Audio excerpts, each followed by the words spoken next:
कर सकते।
अस्सलाम वालेकुम। We are putting this class for paper 4। और पेपर 4 आपके पास पास पेपर की जो बुक है वो ले आइएगा।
देखो ये वाला पेपर है आपके पास, जून 1841। ये वाला पेपर चेक करें।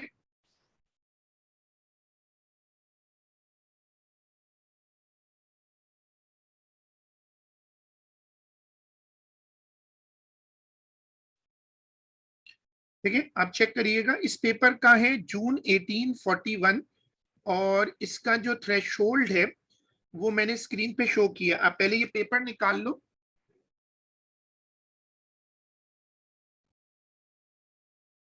चेक करके बताओ ये पेपर है आपके पास।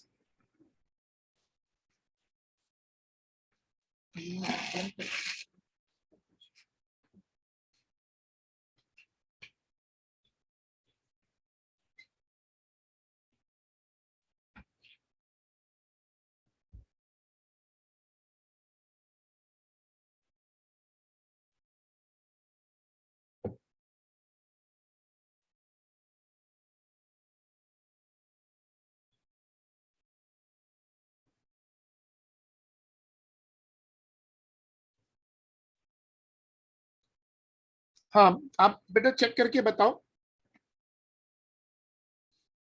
ये वाला पेपर है जून 1841।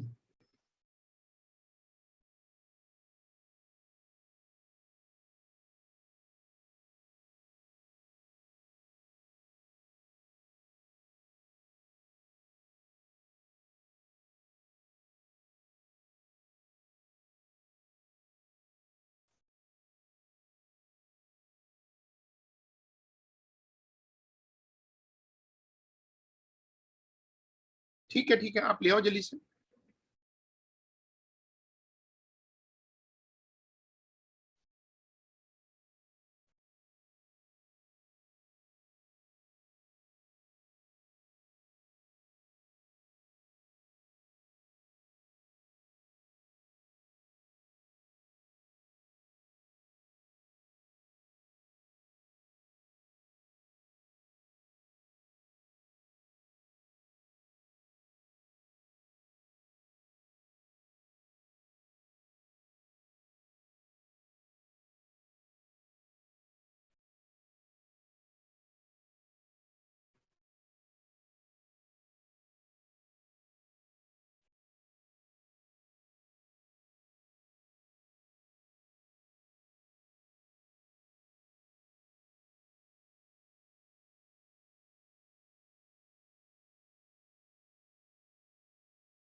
Yes, Zen, did you get the paper? जी सर, जी सर। ठीक है, तो फिर हम इसको जो है तुम सबसे पहले, तुम्हारे पास ये पेपर प्रिंट फॉर्म में है? सर नहीं सर, वो मेरे अब्बू अभी अभी गए हैं लेने। ठीक है, तो फिर तुम ये कर लो कि तुम्हारे पास गैजेट है या तुम लैपटॉप पे काम कर रहे हो? मैं लैपटॉप पे हूँ, मोबाइल है मेरे पास। हाँ, लेकिन फिर मैं चाह रहा था कि या तो उसी पे लिख लो, वो बार बार लिखना एक मुश्किल होता है, या तुम्हारे पास कोई पेज लूज पेजेस हो तो लूज पेजेस ले आओ। लूज पेजेस हैं पड़े हैं मेरे पास। हाँ, तो बस स्टार्ट कर लेते हैं फिर। लेट्स स्टार्ट फॉर द, सबसे पहले थ्रेशोल्ड नोट कर लो। सबसे पहले जो है वो इस पेपर का थ्रेशोल्ड नोट कर लो। ये इस पेपर का थ्रेशोल्ड है, और उस साल पाकिस्तान, ये पेपर है सिंगापुर वाला ना, तो उस साल जो ए स्टार का थ्रेशोल्ड था वो ये वाला है। सही। ये थ्रेशोल्ड नोट कर लो, पेपर का नंबर डाल दो।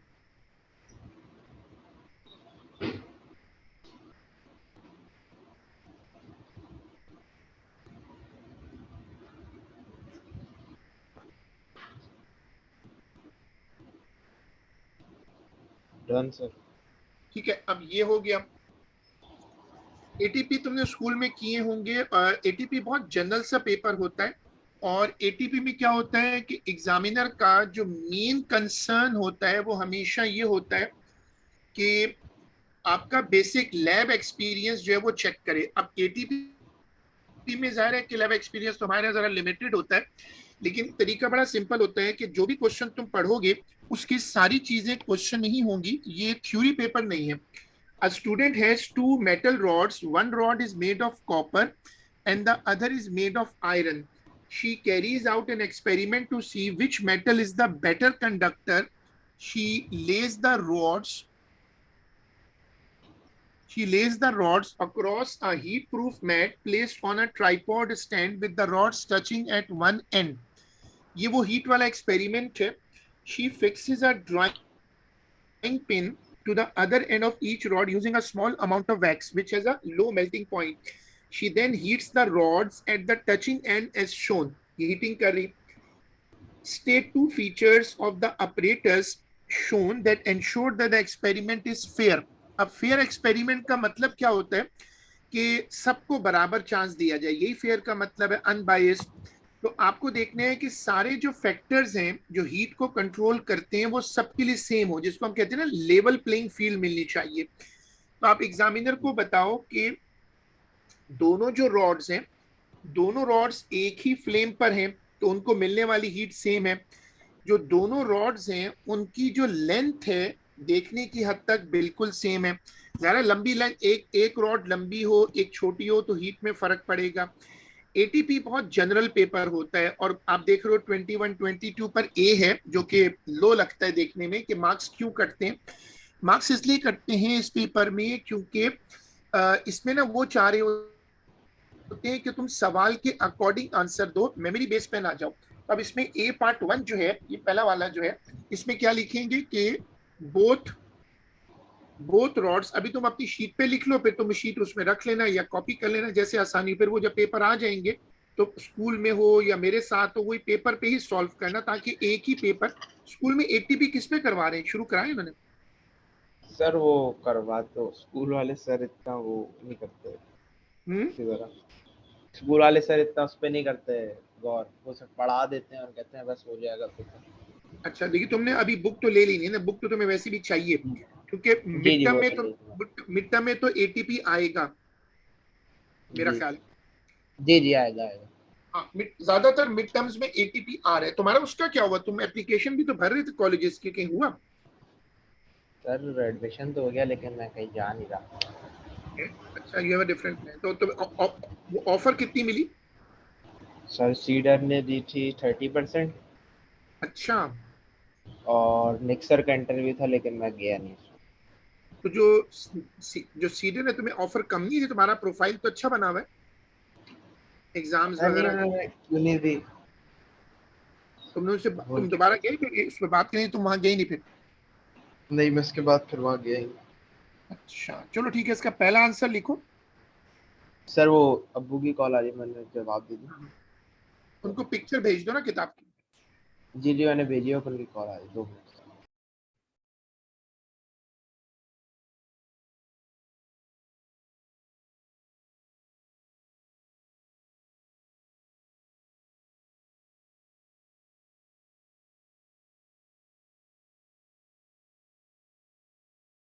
सर वो टॉपिकल पास पेपर चाहिए ईयर वाइज?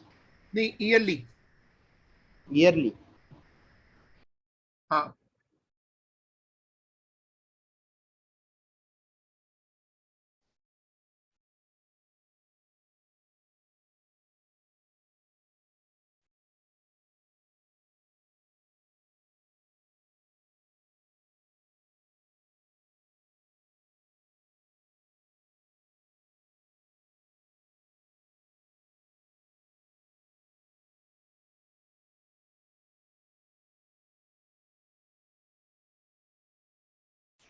जी सर, कंटिन्यू। चलो पहला आंसर बना लेते हैं कि दो फीचर क्या होंगे। पहला लिखो, both the rods are expose to the same flame.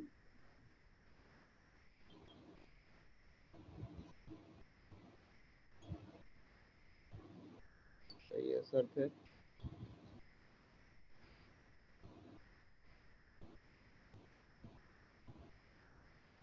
Done sir. दूसरा बताओ, मैंने क्या बताया उसकी इंग्लिश बनाओ। दोनों रॉड्स की लेंथ बराबर है। Both the rods have the same length. Yes, तो दूसरा लिखो, both the rods have the same length.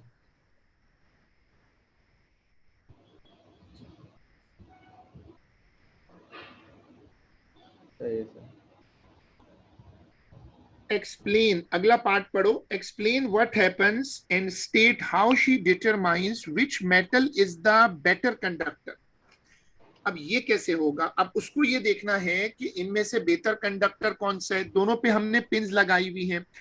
जब हीट पहुंचेगी वैक्स तक तो क्या होगा कि वैक्स मेल्ट हो जाएगी। जब वैक्स मेल्ट होगी तो ये पिन जो है वो ऐसे करके गिर जाएगी। जिससे पिन पहले गिरेगी उस वो रॉड बेहतर कंडक्टर होगी। तो आप एग्जामिनर को ये कहोगे कि दोनों में से जिससे पिन पहले गिरेगी that would be a better conductor. तो आप इसमें लिखिएगा,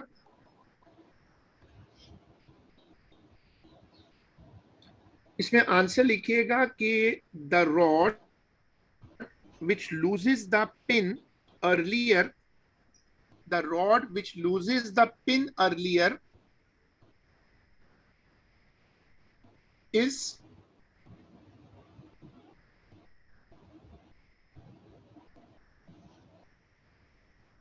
is the better conductor. the rod which loses the pin earlier is a better conductor। अब तुम्हें दो सवालों से दो पार्ट से अंदाजा हो गया होगा कि एटीपी में जो सवाल दिया होता है वो बहुत आसान होता है, बट उसमें सवाल ही को पढ़ना होता है। A student has two identical springs. He suspends them from a thin metal bar that is held in a horizontal position between two stands. He hangs a load from one of the springs as shown. This spring extends by a distance h. Figure 2.1 show clearly the distance h। अब तुम्हें ruler और pencil paper में चाहिए होगा। अभी तो तुम इसको सिर्फ देख लेना, अभी तुम्हारी बुक आ जाएगी तो तुम बुक पर फिर इसको बना लेना बाद में। अभी तुम चाहो तो इसको पिक्चर कर लो खाली, मतलब अपने मोबाइल उसमें लैपटॉप पे पिक्चर कर लो कि तुम्हें इसको ऐसे बनाना है। अब यहाँ पर एग्जामिनर क्या देखना चाहता है कि ये असल में रिंग टू रिंग होता है। ऊपर वाले रिंग का लोअर पार्ट है, नीचे वाले रिंग का भी लोअर पार्ट है, तो लोअर पार्ट से लोअर पार्ट। ठीक है, तो इसको तुम ऐसे ही देख लो और इसको पिक्चर कर लो। सही है सर।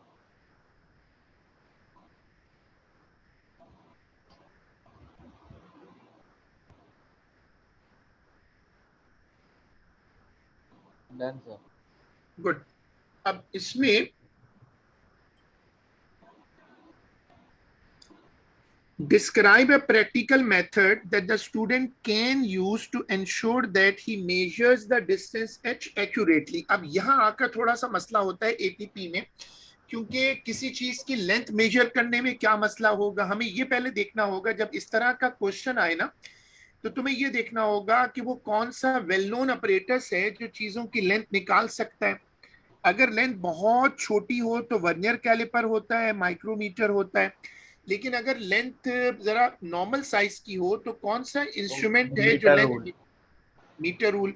तो आपने ज़ाहिर फिर मीटर रूल लगाना पड़ेगा। जब आप मीटर रूल लगाएंगे तो इसके बिल्कुल करीब रखकर या बीच में रख के मेजर करना मुश्किल है, क्योंकि इसको मीटर रूल चिपकाना मुश्किल है। हम घर में भी जब कोई मेजरमेंट लेते हैं ना तो उस चीज पर चिपका देते हैं। लेकिन मीटर रूल और इसके बीच में ना थोड़ा सा गैप है, और ये जो गैप है इसकी वजह से रीड करना मुश्किल होगा। मैंने एटीपी की एक कॉन्सेप्शन, क्योंकि ज़ाहिर बहुत सारे मेजोरिटी लोग बल्कि लैब जाते ही नहीं, पिछले 1-2 साल पहले सब कुछ ही ऑनलाइन चल रहा था, अब जाके फिजिकल हुआ है, लेकिन उसमें भी बहुत, मेरे ख्याल में बहुत कम स्कूल हैं जो अब लैब करवा रहे होंगे। 11 ग्रेडर्स को तो टाइम ही नहीं बचा हुआ। तो अब ये लैब का कवर कैसे होता है कि इसमें मैंने जो वीडियोस भेजूंगा उसको आपको देखना पड़ेगा और उसके कुछ नोट्स बनाने पड़ेंगे। वो देखने से, लेक्चर सुनने से फायदा ये होगा कि इस तरह की छोटी छोटी टर्म्स समझ में आ जाएंगी जो अक्सर जो रह जाती हैं। अब जैसे इस गैप को हम कहते हैं, ये जो गैप बीच में आ रहा है इस गैप को कहते हैं डेड डिस्टेंस, क्योंकि वो उसको मीटर रूल से बिल्कुल चिपका के नहीं रख सकते आप। अब ये जो डेड डिस्टेंस है, माइक या तो बंद करना पड़ेगा, ये शोर हो रहा है इसमें। जी जी सर। अच्छा, अब देखो डेड डिस्टेंस कवर कैसे होता है कि हम इसके बीच में we put a set square. तुमने सेट स्क्वायर देखा होगा जो ज्योमेट्री बॉक्स में रखा होता है। तो ये जो सेट स्क्वायर है इसको रखने से डेड डिस्टेंस कवर हो जाएगा। लिखो कि there is a dead distance, there is a dead distance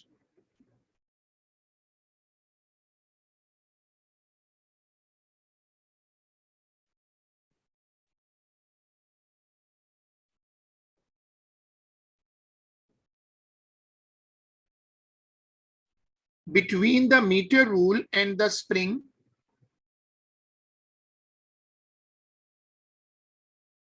There is a dead distance between the meter rule and the spring. Use a set square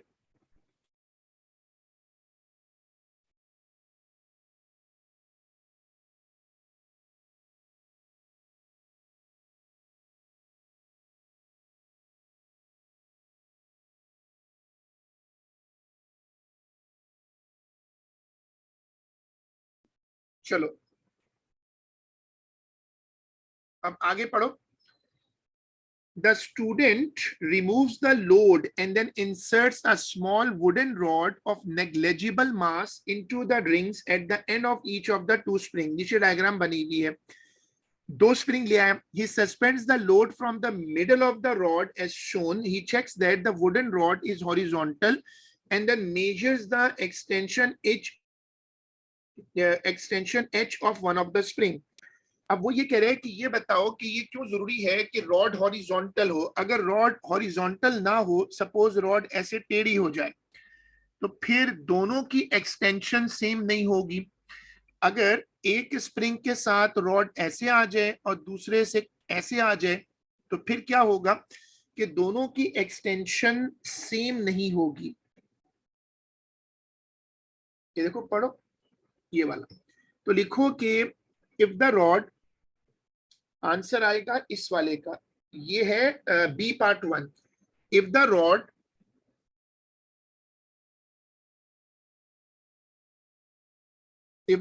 is not horizontal,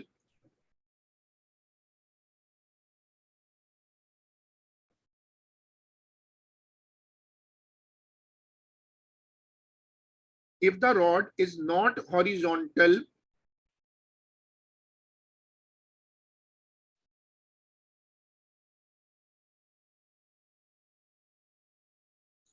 the two extensions will be different.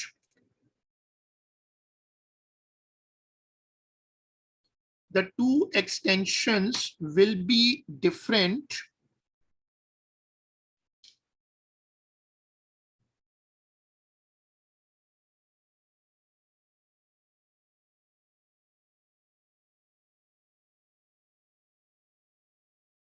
चलो suggest how, अब ये ला पढ़ो। Suggest how the student check that the wooden rod is horizontal. अब इसमें तुम अपना experience बताओ। ATP का मसला मैंने आपको बताया कि एटीपी में ना असल चीज है लैब। अगर लैब में स्टूडेंट्स जाते रहे 2 साल, तो फिर तो ये घर वाली चीज है, फिर तो उसको कराने की जरूरत नहीं, क्योंकि लैब में सब चीजें हो जाती हैं।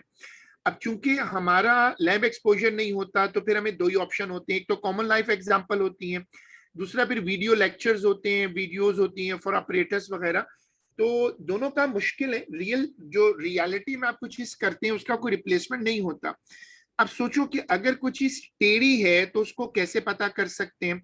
तरीका क्या होता है कि हम यहां से एक स्ट्रिंग लटकाते हैं और उसके नीचे एक बॉल होता है ऐसे ना, और इसको हम अपनी लैंग्वेज में कहते हैं कि जनाब ये है प्लम लाइन। जहां तक इसका लेवल आता है उसमें निशान लगा देते हैं, फिर इसी को स्ट्रिंग को यहां से लटकाते हैं और उसके नीचे भी जहां इसका लेवल आता है वहां निशान लगा देते हैं। अगर अगर दोनों जगह एक ही निशान पर आए तो इसका मतलब है ये हॉरिजॉन्टल है। हॉरिजॉन्टल चेक करने का ये तरीका जो है इसको कहते हैं प्लम लाइन मेथड। और जैसे मैंने कहा, मैंने एक वीडियो डाली हुई है, आप उसको अगर देखोगे एटीपी के लिए तो आपको उसमें फायदा होगा। उसमें सारे फंडामेंटल कॉन्सेप्ट जो है वो कवर्ड है। कुछ 4-5 वीडियोस है जो पूरे एटीपी के नोट्स को कवर करती है। अच्छा, अब इसमें आंसर लिखो बी पार्ट 2 का। Use a plum line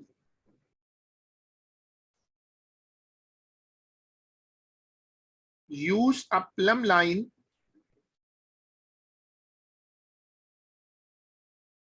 hang it from one side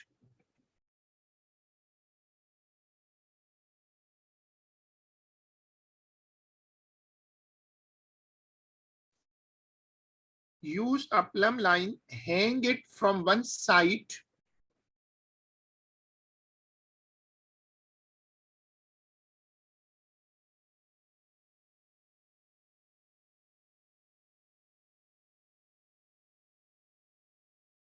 hang it from one side, mark the position of the rod, mark the position of the rod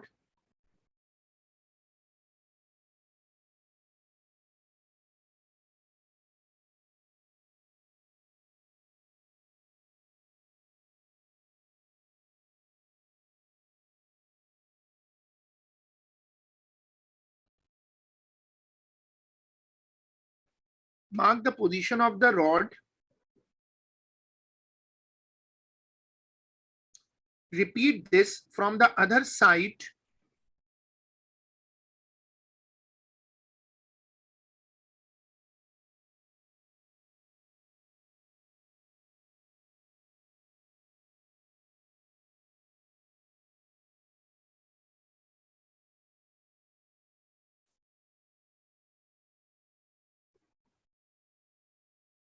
if it comes to the same level,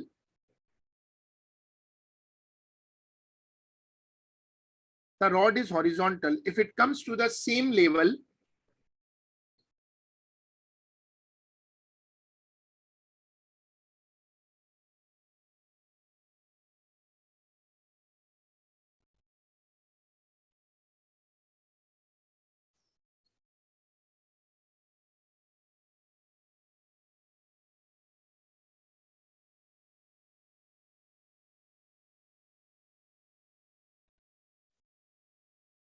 the rod is horizontal.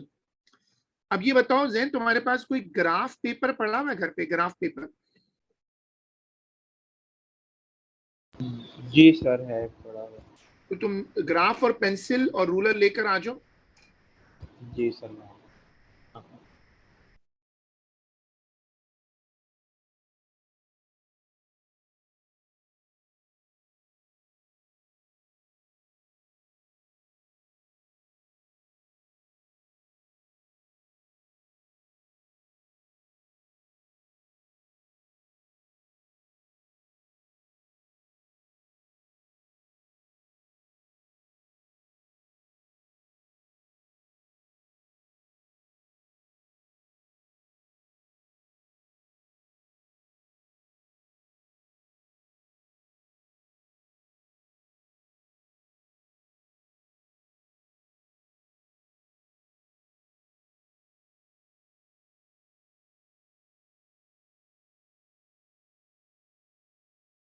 जब ले आओ तो मुझे बता देना।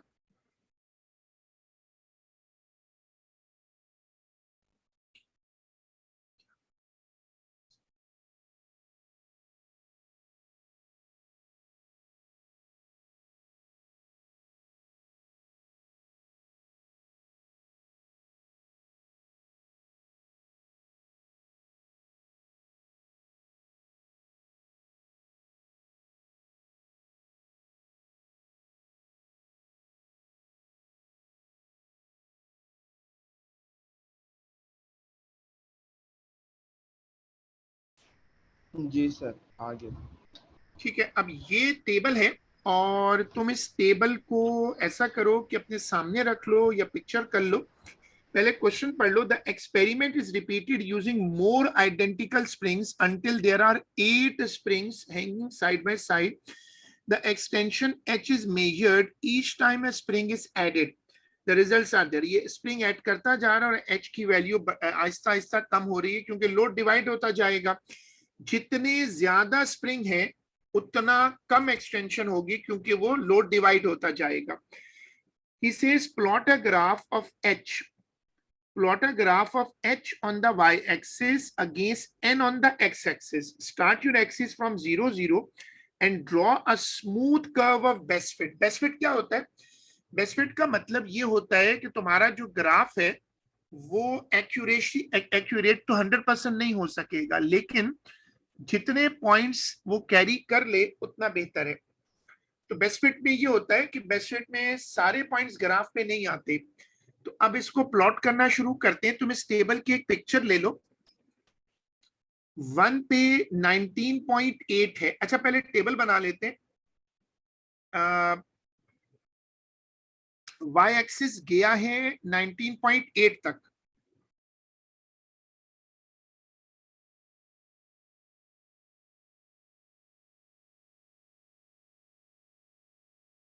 Nineteen point eight का मतलब कर लो 20।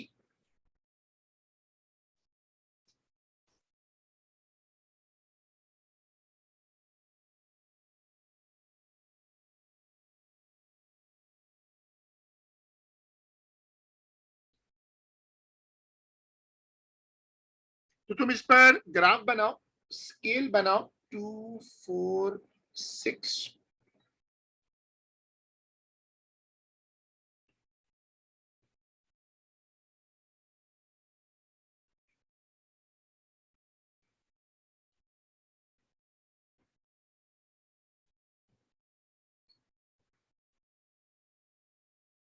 एक्स एक्सिस पे 1 से लेकर 8 है।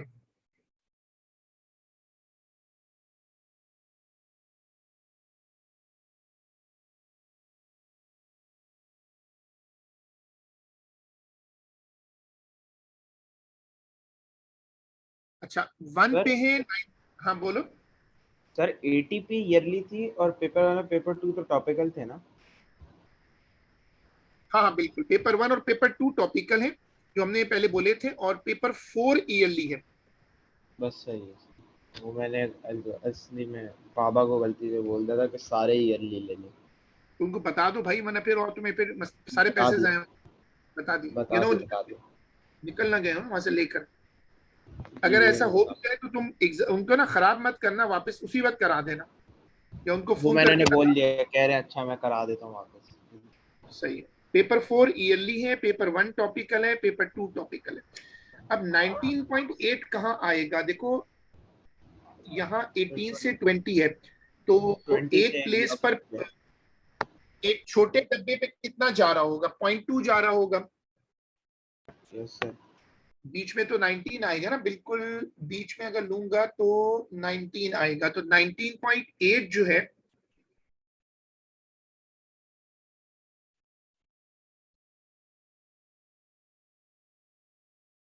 ये 19.8 आ गया। फिर दूसरा लगाओ 2 पे 9, 2 पे एकदम 9.9 है। 9.9 ये दो डब्बों के ना बीच में आएगा।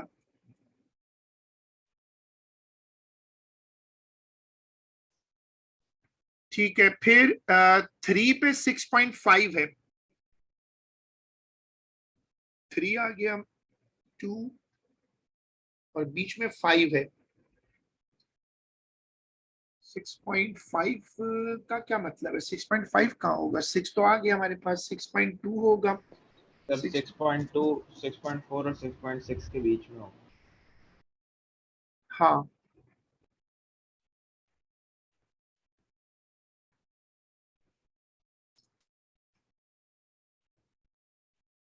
4 पे है 4.9।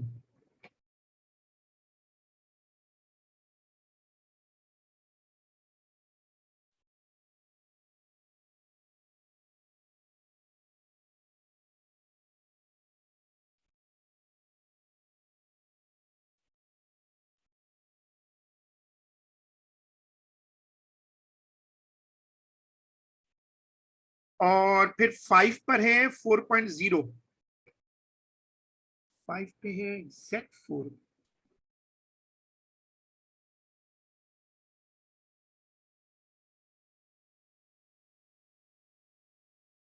घर बन गया। फिर इस पे वो स्मूथ कर्व बना दो।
इसकी शेप बनाई तुमने? मुझे लगता है नीचे वाला एक पॉइंट तो कम से कम ऐसा है जो उस पे नहीं सर आ रहा। स्मूथ स्मूथ कर्व नहीं है लेकिन। नहीं, वो तो जो बेस्ट फिट होता है ना उसमें यही होता है। जो बेस्ट फिट होता है उसमें कम से कम एक ऐसा पॉइंट तो होता है जो ग्राफ को छोड़ देता है।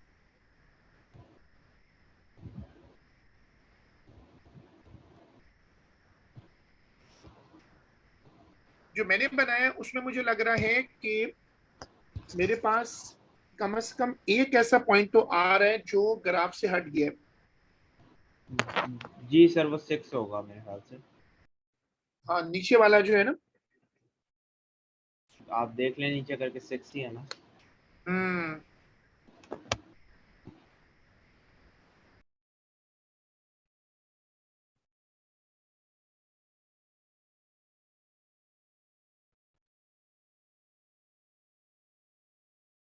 अब ये कुछ ऐसी शेप बन रही है, तुम भी कंपेयर करो।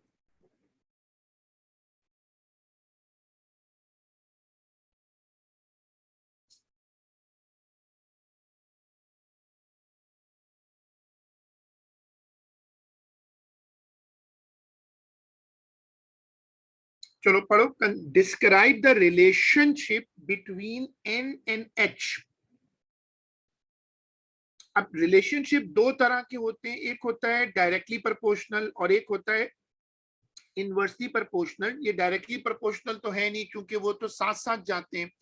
अच्छा, अब अगर इनवर्सली प्रोपोर्शनल चेक करना हो तो उसका मैं एक तरीका सिखाता हूँ, गौर से देखना। उसका तरीका ये होता है कि तुम एन और एच को मल्टीप्लाई करो, तीन चार वैल्यूज को।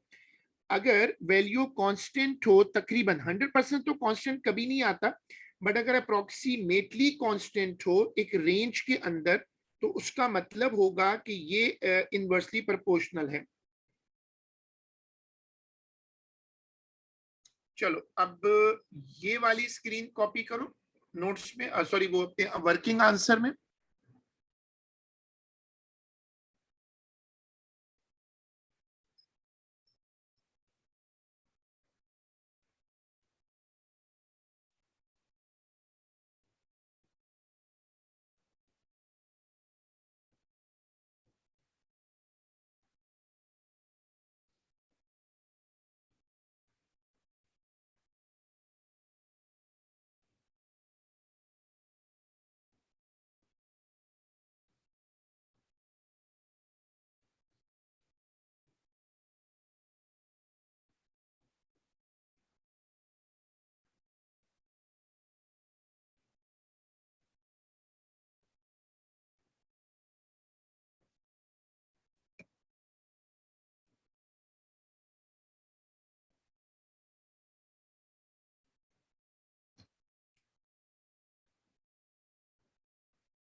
तो ये जो आंसर है, चूंकि इसमें आंसर तकरीबन कांस्टेंट आ रहा है, तो हम कहेंगे कि yes, hence inversely proportional. Inversely proportional का मतलब क्या होता है?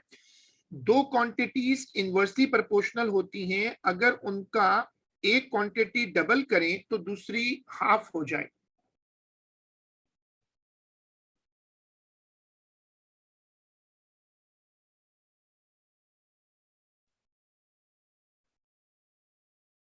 पढ़ो। The student now hangs one spring from the end of a second spring and suspends them as before. He hangs the same load from the end of the spring combination as shown. Suggest a value for the total extension of the pair of spring. दो spring series में जुड़े हुए, तो अब वो कह रहे हैं कि ये बताओ दोनों की एक्सटेंशन मिला के कितनी होगी। पहले क्वेश्चन पढ़ लो।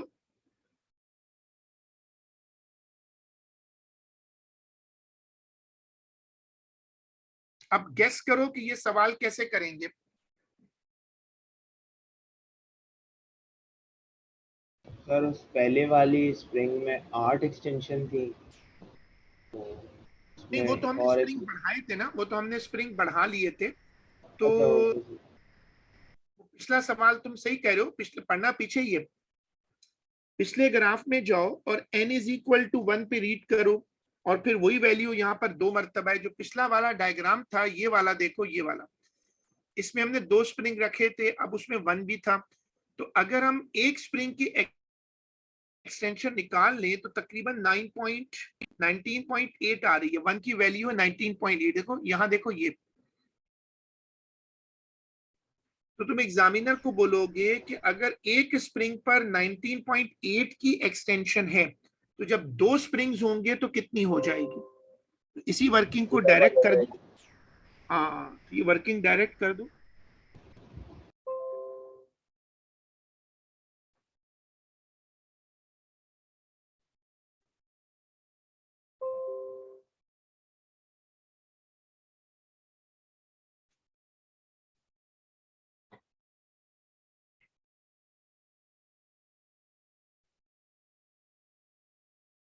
और आपके बाकी स्टूडेंट्स नहीं ले रहे क्लास? हाँ, दो बच्चे और हैं, वो दोनों को मैसेज तो किया था। अब अभी आई डोंट नो क्या मसला हुआ, क्योंकि मैंने एटीपी की आज पहली क्लास रखी है, तो उन दोनों को भी मैसेज कर दिया था, but they didn't come.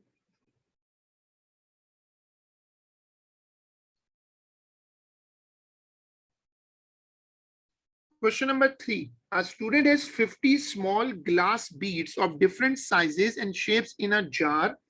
One of the glass bead is spherical. Suggest a piece of apparatus that measures the diameter of this bead. वो कौन सा apparatus है जो गोल चीजों का डायमीटर निकाल सकता है? Screw gauge. Micrometer. Screw gauge नहीं आता? सॉरी, स्क्रू गेज नहीं हो सकता आंसर? वो पूरा नहीं है, स्क्रू गेज ही लिखना है, लेकिन वो पूरा लिख दो ना, उसी का नाम है माइक्रोमीटर। जब हम पेपर में लिख रहे होते हैं तो फुल नेम लिखना पड़ता है ना।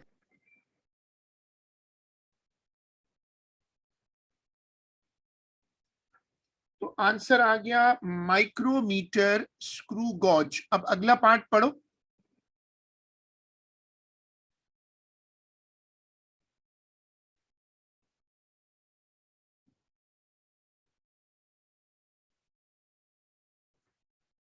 The bead is drawn to full size in figure 3.2.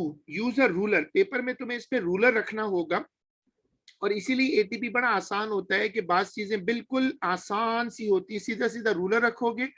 मैंने दो डॉटेड लाइनें बनाई हैं ताकि मैं रूलर को एक्यूरेटली रख सकूं। अभी तुम आंसर डायरेक्ट स्क्रीन से कॉपी कर लो, और जब तुम्हारी बुक आ जाए उस पर रूलर रख के मेजर करना होगा। How you measure the diameter as accurately as possible, you may draw on the diagram if you wish. मैंने दो टेंजेंट बनाए हैं, अगर मैं टेंजेंट ना बनाऊं तो रूलर रखना एक्यूरेट नहीं होगा। तो तुम नंबर 2 का आंसर लिखो। लिखो कि draw two tangents as shown.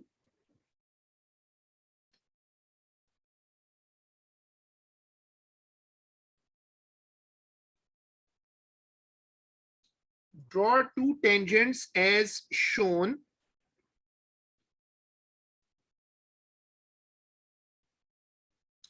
Use a ruler to measure the length. Use a ruler to measure the length. Sorry.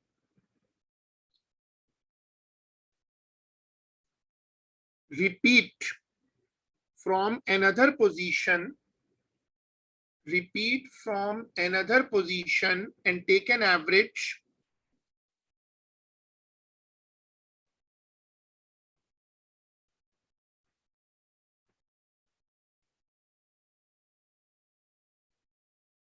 चलो अगला अगला क्वेश्चन पढ़ो, अगला part. The student finds the average density of the glass bead in the jar. Describe a method to find the total volume of the 50 glass beads. अब आपके पास 50 glass beads हों तो उनका टोटल वॉल्यूम कैसे निकालेंगे? वो याद है, बड़ा मशहूर कॉन्सेप्ट है, पानी के वाटर का जो मेजरिंग सिलेंडर लेते हैं. क्योंकि गिलास बीड का वॉल्यूम निकालने का एक तरीका ये है कि आप पानी भर लो एक उसमें मेजरिंग सिलेंडर में, और उसमें एक एक करके बीड्स बहुत छोटी होती हैं डालते जाओ, और पानी का राइज इन वॉल्यूम निकाल लो. अब जो पानी का वॉल्यूम राइज होगा वही आपका टोटल वॉल्यूम ऑफ 50 बीड्स होगा. हम क्या करेंगे कि हम इस तरह पहले पानी का लेवल नोट करेंगे, फिर उसमें बीड्स डालेंगे. अब ये जगह छोड़ता है क्योंकि ये चाहता है कि आप ना उसमें डायग्राम बनाओ. अब ये डायग्राम बना लो. I am just coming.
हाँ, कॉपी कर लिया आपने Zen? Then are you there? जी सर कॉपी. चलो अब लिखो कि put some water in a dry measuring cylinder. इसके नीचे जो जगह दी हुई है ना, put some water in a dry measuring cylinder. Put some water in a dry measuring cylinder. Note the initial reading.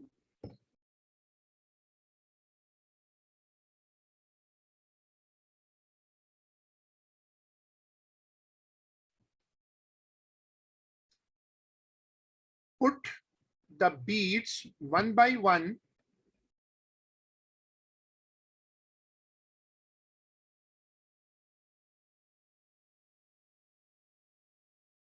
put the beads one by one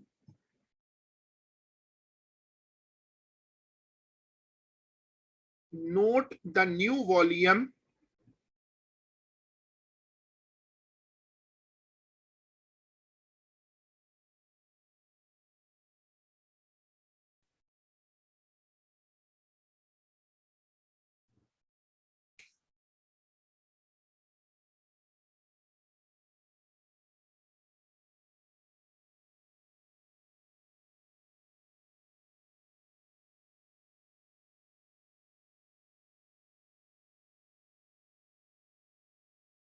subtract them to get the target value. Subtract them to get the target value.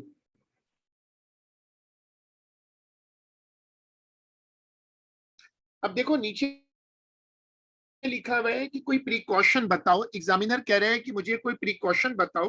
Precautions जो है वो बहुत आती है पेपरों में। अब तुम एग्जामिनर को बहुत सारी होती हैं कि जो जार है वो सीधा होना चाहिए, बीड्स को डालते वक्त पानी स्प्लैश ना करे, पानी बाहर निकल गया तो फिर रीडिंग गलत हो जाएगी।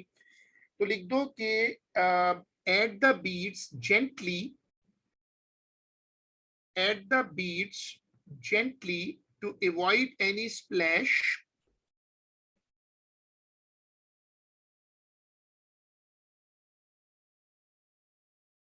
चलो अब ये छोटी सी कैलकुलेशन है, जैसे तुम्हारी बुक आ जाएगी तो तुम उसमें शेयर कर लेना। अभी तुम इसकी कैलकुलेशन ओरल देख लो, क्योंकि इसको कॉपी करने का उसका फायदा नहीं, बहुत आसान सी है। बस ये ख्याल रखना कि एग्जामिनर कह रहे हैं कि उसको 3 सिग्निफिकेंट पे आंसर चाहिए। डेंसिटी का फॉर्मूला होता है मास अपॉन वॉल्यूम, वो तुमने उसमें पुट कर दिया और पुट करके सॉल्व कर दिया। चलो अब आ जाओ फोर्थ और आखिरी क्वेश्चन पे, जल्दी से कर लेते हैं, टाइम खत्म हो रहा है। A student measures the refractive index of a rectangular glass block. One face of the block is as shown. The student traces the path of a ray of light entering the block at side AB and leaving the block at side CD, such as the apparatus needed to carry out the task. अब ये तुमने lab में शायद perform किया हो, वैसे तो class 10th में पढ़ते हैं। वो जो लाइट के एक्सपेरिमेंट है, पिंस लगाते हैं या रे बॉक्स होता है या पिंस होती है, दो ही ऑप्शन होते हैं। हमारे लैब में ना पिंस होती है, पिंस लगा के एक्सपेरिमेंट कर सकते हैं। इस तरह की एक डायग्राम बनती है। अपरेटस नीडेड, तो आप इसमें लिख दो अपरेटस नीडेड में लिखो कि use pins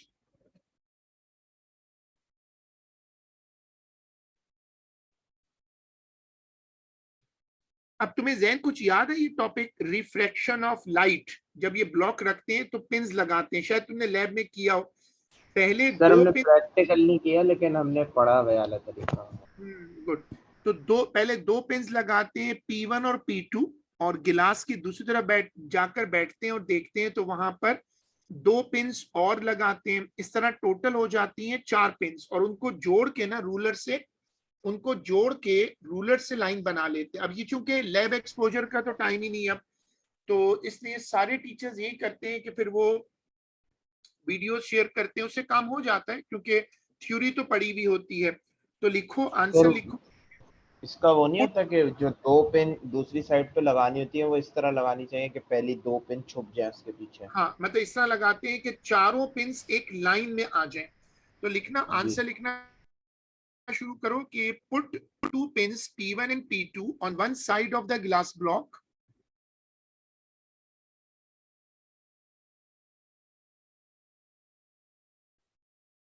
Put 2 pins P1 and P2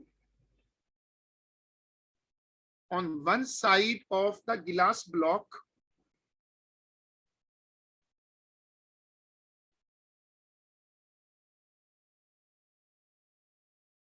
One side of the glass block. Circle their position. Circle their positions.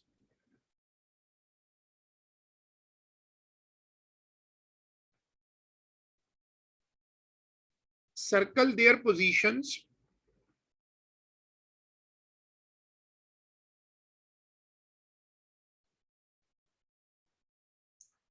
Put 2 more pins P3 and P4.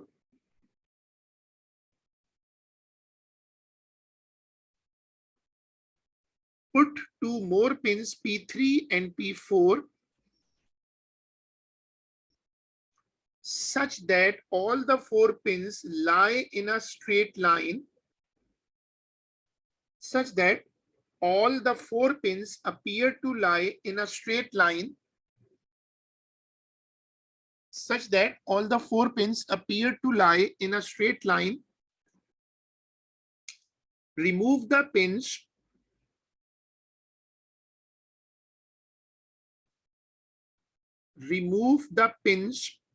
and join their positions by sharp lines.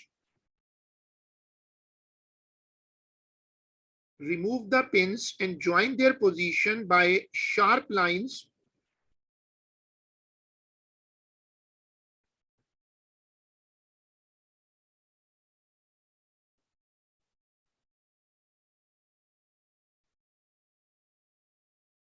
अब आगे पढ़ो. Figure 4.2 shows the ray that the student traces through the block. देखो ऐसे student ने ना उसके अंदर बनाई है. अब इसमें पेपर में बड़ा आसान होता है कि डी रखनी होती है. अभी तो ज़ाहिर तुम्हारे पास बुक नहीं है, तो तुम इस पे डी रखोगे और तुम इसमें डी रखकर फिर एंगल आई और एंगल आर निकाल लेना. सिंपल डी रखनी है जैसे यहाँ बनी हुई ना. तो इसमें तुम क्या करो, पार्ट सी की वर्किंग में लिख लो यूज प्रोट्रैक्टर. पार्ट सी की वर्किंग में लिख दो यूज अ प्रोट्रैक्टर. चलो अब इस पे आ जाओ. The refractive index of glass is given by this equation. The student repeat the experiment using rays with different values of I. In the space below, draw a table. Draw a suitable result table that the student uses to record all the data needed to find n. अब देखो n कैसे निकलेगा. n के लिए तुम्हें चाहिए angle I, तुम्हें n के लिए चाहिए एंगल I और एंगल R, ये दो चाहिए.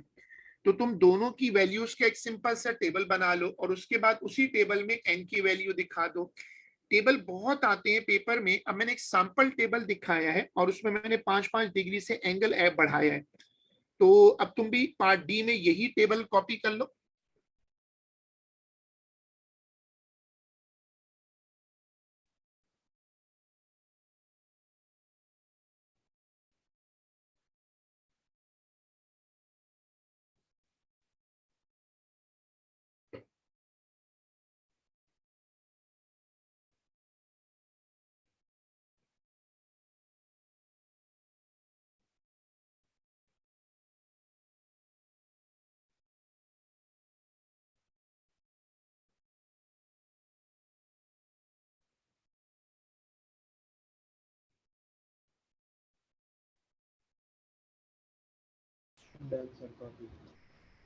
गुड. तो हमारा ये वाला पेपर माशाल्लाह पूरा हो गया. अब हमें करना क्या है, आपको मेरी हेल्प क्या करनी है कि जो मैं लेक्चर्स भेज रहा हूँ, वीडियो लेक्चर्स, वो जरूर बीच में देखते रहो, क्योंकि लैब एक्सपोजर का अब कोई टाइम नहीं है और ना उसका होने का कोई चांस. स्कूल वैसे भी दिसंबर जनवरी के बाद तो वो ज़ाहिर एक तरह से टेम्परेचर ड्रॉप कर जाता है.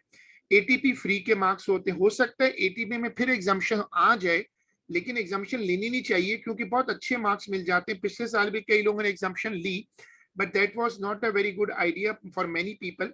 तो आज का काम यहीं तक रख लेते हैं और इसको फिर इंशाल्लाह अगली क्लास में करते हैं. अल्लाह हाफिज.